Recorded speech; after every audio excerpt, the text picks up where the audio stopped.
सोलापूर शहरातील थिएटरमध्ये चित्रपट पाहताना झालेल्या हाणामारी प्रकरणी तिघांवर फौजदार चावडी पोलीस ठाण्यात गुन्हा दाखल करण्यात आला आहे।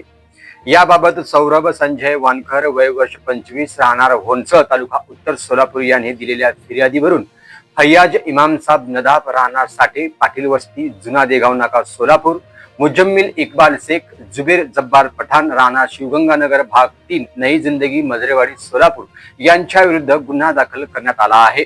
22 मार्च रोजी रात्री उमा थिएटरमध्ये सौरभ बानकर व सोहेल शब्बीर शेख आणि त्यांचे मित्र हे चित्रपट पाहण्यासाठी आले होते।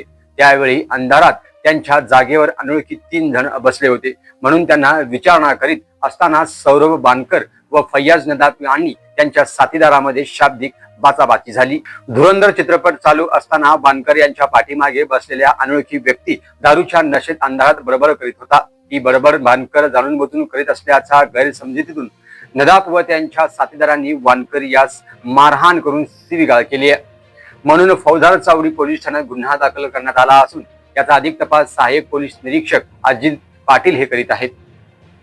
गेल्या 6 दिवसापासून धुरंधर चित्रपट हा हाऊसफुल शहरात आहे, त्यामुळे हा चित्रपट पाहण्यासाठी सोलापूरकरांनी प्रचंड गर्दी केली आहे।